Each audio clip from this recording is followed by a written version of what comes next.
बच्चों थर्मो का implication heat से होता है और डायनेमिक्स का मतलब होता है मोशन।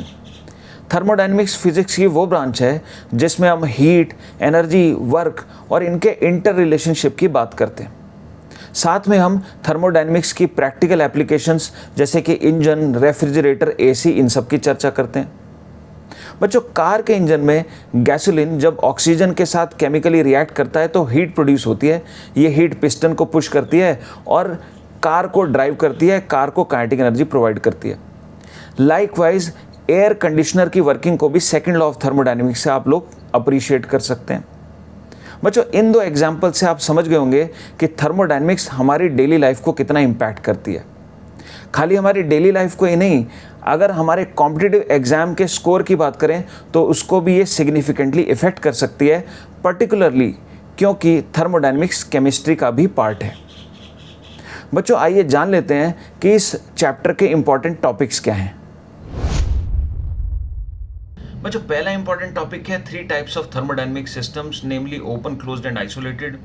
दूसरा इंपॉर्टेंट टॉपिक है जीरोथ लॉ, जो आपको थर्मल इक्विलिब्रियम और टेम्परेचर के कॉन्सेप्ट को इंट्रोड्यूस करता है, समझाता है अच्छे से। Then third important topic is thermodynamic processes in general and calculation of work, जिसमें सबसे पहले आपको समझना है प्रोसेस का मतलब। बच्चों जब कभी भी किसी कारणवश थर्मोडायनेमिक स्टेट में चेंज होता है किसी सिस्टम की, यानी कि प्रेशर, वॉल्यूम, टेम्परेचर एटसेट्रा बदलते हैं, तो उसे हम प्रोसेस बोलते हैं। कंसीडर कीजिए एक वेसल है जिसमें एक पिस्टन है और एक गैस एनक्लोज्ड है और नीचे बर्नर से हीट दी जा रही है और पिस्टन ऊपर जाता है, गैस एक्सपैंड करती है।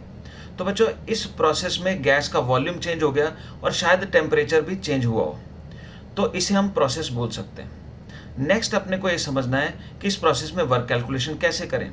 तो secondly, work done by gas on piston हम इंटीग्रेशन की मदद से, यानी कि इंटीग्रल पीडीवी से कैलकुलेट कर सकते हैं। फिर नेक्स्ट, ये वर्क अगर हमें प्रेशर वॉल्यूम इंडिकेटर डायग्राम या वॉल्यूम प्रेशर डायग्राम या ग्राफ दिया हो तो उसके एरिया से हम कंप्यूट कर सकते हैं। बच्चों फोर्थ इंपॉर्टेंट टॉपिक है फर्स्ट लॉ ऑफ थर्मोडायनेमिक्स, जिसमें सबसे पहले आपको इसकी स्टेटमेंट मालूम होनी चाहिए, जो कि होती है Q is equal to delta U plus W, यानी कि जो भी हीट इनपुट होता है सिस्टम का वो दो जगह जाता है, या तो इंटरनल एनर्जी चेंज में जाता है, डेल्टा U में जाता है, या फिर वर्क डन बाय सिस्टम में जाता है। बच्चों सेकेंडली आपको इसकी वाइड वैरायटी ऑफ एप्लीकेशंस की प्रैक्टिस होना बहुत ज़रूरी है।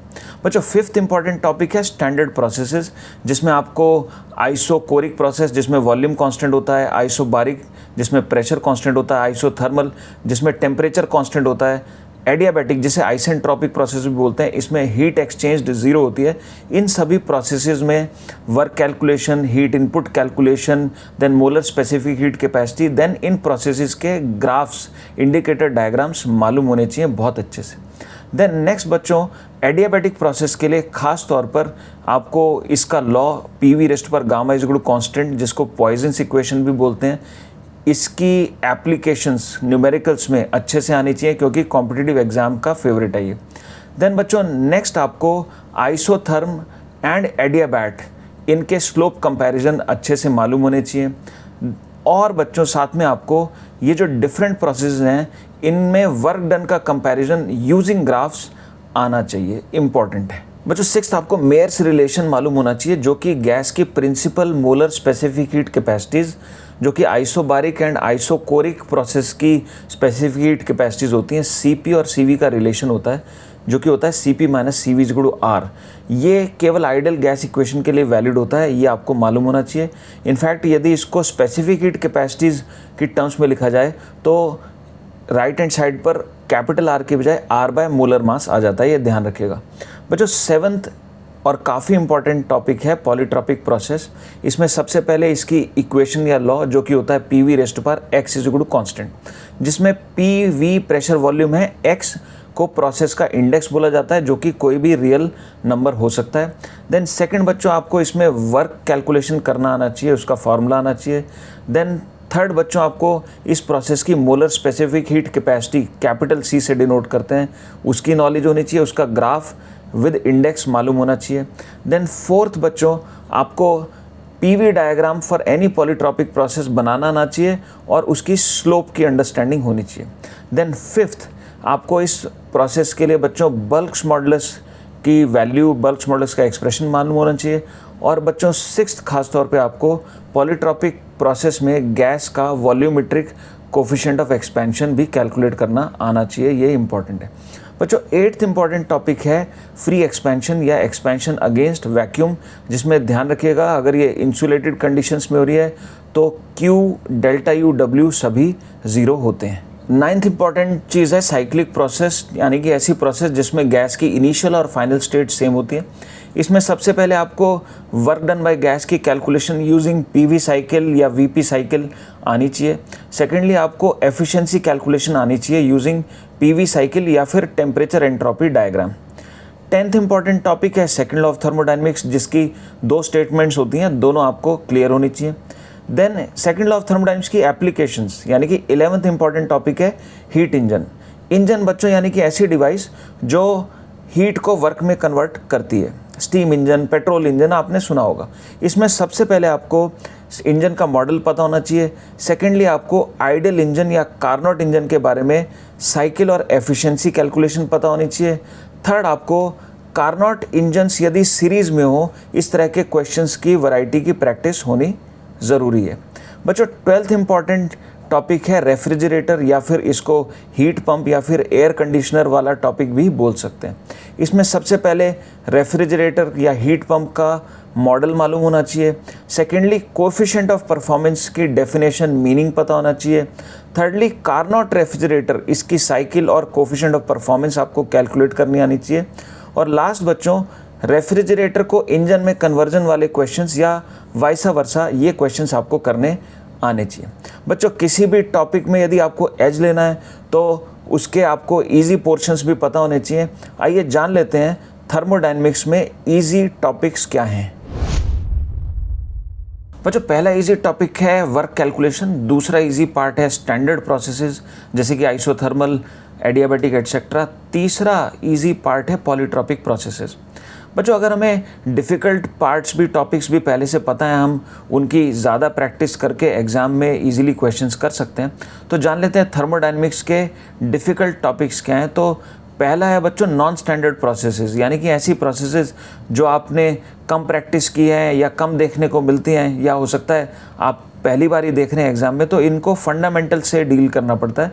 तो ऐसी प्रॉब्लम्स में कमांड के लिए आपको फंडामेंटल्स अपने स्ट्रॉन्ग कर लेने चाहिए।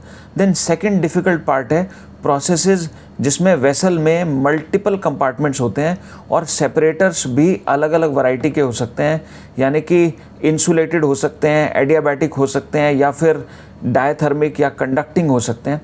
तो क्योंकि सिचुएशन कॉम्प्लेक्स है, बच्चे पहले प्रोसेस आइडेंटिफाई ही नहीं कर पाते कि आखिर हो क्या रहा है। तो ऐसी प्रॉब्लम्स ऑफ कोर्स ज़्यादा प्रैक्टिस डिमांड करती हैं, ज़्यादा डेप्थ डिमांड करती हैं।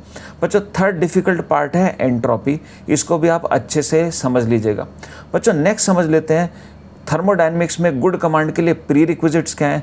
तो पहला नेचुरल प्री रिक्विजिट है, क्योंकि हम वर्क की बार बार बात करें, वर्क के फिजिकल मीनिंग की और कैलकुलेशन की deep understanding. Then second requirement है काइनेटिक थ्योरी ऑफ गैसेस, खास तौर पर internal energy, degree of freedom, इनकी गुड अंडरस्टैंडिंग। और बच्चों थर्ड इम्पॉर्टेंट चीज़ है जो आपको मालूम होनी चाहिए, वो है ग्राफ्स के स्लोप का, एरिया का क्या फिजिकल सिग्निफिकेंस या मीनिंग होता है। बच्चों नेक्स्ट समझ लेते हैं पास्ट ईयर में इस टॉपिक की वेटेजेस क्या रही हैं। जेईई मेन 2023 में सेक्शन 1 में इस टॉपिक से 1 प्रॉब्लम पूछी गई है, सेक्शन 2 में 0 प्रॉब्लम पूछी गई है, यानी कि 4 मार्क्स की वेटेज इस टॉपिक की रही है। और 22-21 दोनों सालों में देखें तो सेक्शन 1 में 1 to 2 प्रॉब्लम्स एंड सेक्शन 2 में 0 to 1 प्रॉब्लम पूछी गई है। तो 4 to 8 मार्क्स की वेटेज इस टॉपिक की बच्चों रही है। 3 साल में कुल मिला के देखें तो 66 कॉन्सेप्चुअल एंड 6 न्यूमेरिकल प्रॉब्लम्स इस चैप्टर से पूछी गई हैं। तो ध्यान दीजिए कि ज़्यादातर प्रॉब्लम्स कॉन्सेप्चुअल कैटेगरी की पूछी गई हैं। अगर जेईई एडवांस की बात करें तो 23 में 9%, 22 में 7% और 21 में अगेन लगभग 9% इस टॉपिक की वेटेज रही है। यानी कि वेटेज पर्सपेक्टिव से ये टॉपिक सिग्निफिकेंट है। और बच्चों ये टॉपिक ऑल द मोर इसलिए भी इम्पॉर्टेंट है क्योंकि ये केमिस्ट्री का पार्ट भी है। बच्चों थर्मोडायनेमिक्स में सॉलिड कमांड के लिए आप ये स्ट्रैटेजी फॉलो कर सकते हैं। सबसे पहले एटलीस्ट 10 आवर्स के गुड क्वालिटी लेक्चर्स चाहिए होंगे आपको। सेकेंडली आपको 20 आवर्स इस टॉपिक को देने चाहिए, जिसको आप 3 पार्ट्स में बांट सकते हैं। पार्ट 1 में आप 10 आवर्स डिवोट कीजिए, जिसमें आप 120 to 150 क्वालिटी क्वेश्चंस अटेम्प्ट कीजिए।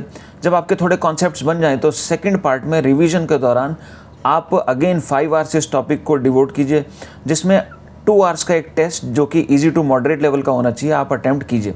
देन थर्ड पार्ट में एग्ज़ाम से पहले आपको अगेन 5 आवर्स इस टॉपिक को देने चाहिए, जिसमें आपको 2 आवर्स का टेस्ट इंक्लूड करना चाहिए जो कि टफ लेवल का बच्चों होना चाहिए। बच्चों ये एक ऐसा टॉपिक है जिसके क्वेश्चंस एग्ज़ाम में ऑफन कॉन्सेप्चुअल आते हैं, यानी कि लेस कैलकुलेटिव होते हैं, और जिन बच्चों की कॉन्सेप्ट्स पे कमांड अच्छी होती है वो कम समय में इस टॉपिक के क्वेश्चंस कर पाते हैं। तो इसलिए ये टॉपिक इम्पॉर्टेंट है। और बच्चों यदि आपको टेस्ट में, असाइनमेंट में या फिर कोई भी कस्टमाइज्ड सपोर्ट चाहिए तो डिस्क्रिप्शन लिंक को आप क्लिक कर सकते हैं, आपको ज़रूर हेल्प मिलेगी। I wish you all the best.